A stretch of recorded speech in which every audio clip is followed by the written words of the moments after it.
तो धीमे-धीमे एक सही मात्रा में आयरन निकलकर आप सबके हम सबके शरीर में पहुँचता था। आयरन का एक बहुत अच्छा स्रोत है। अगर आप गुड़ का सेवन शुरू करें तो निश्चित आप देखेंगे कि आपको सिर्फ़ आयरन में ही नहीं,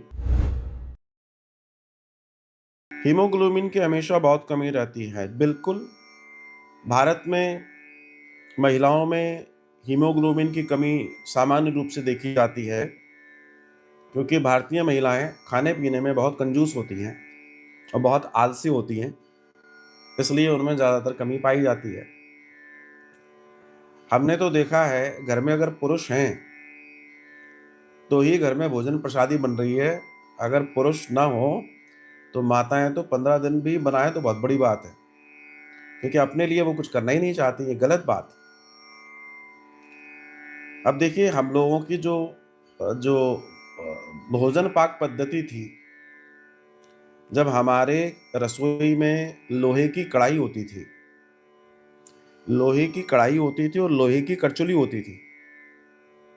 तो जब लोहे की कढ़ाई में आप बनाते थे और उस लोहे की करचुली से जब आप उसको चलाते थे, तो धीमे-धीमे एक सही मात्रा में आयरन निकलकर आप सबके हम सबके शरीर में पहुँचता था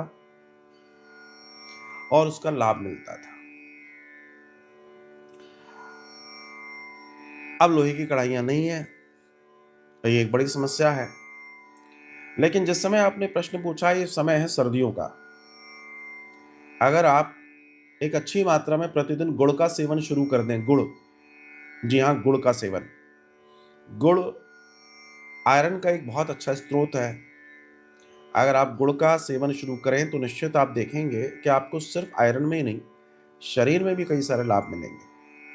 लेकिन गुड़ कई लोग भोजन के बाद मीठे के रूप में खाते हैं, लेकिन अगर आप भोजन करने के पहले गुड़ खाते हैं, तो आपको बहुत लाभ देता है और उसके लाभ कई गुना ज़्यादा बढ़े हुए होते हैं। गुड़ भी तो साफ नहीं आ रहा, क्या करें? ये बात तो सही है, गुड़ में भी केमिकल हो गया महाराज। क्या-क्या करें और क्या-क्या करें? लेकिन थोड़ा देख लो, गाँव-वाँव में कोई परिचित लोग हों जो जिनके सहयोग से आपको शुद्ध गुड़ मिल जाए तो बड़े आनंद की बात है।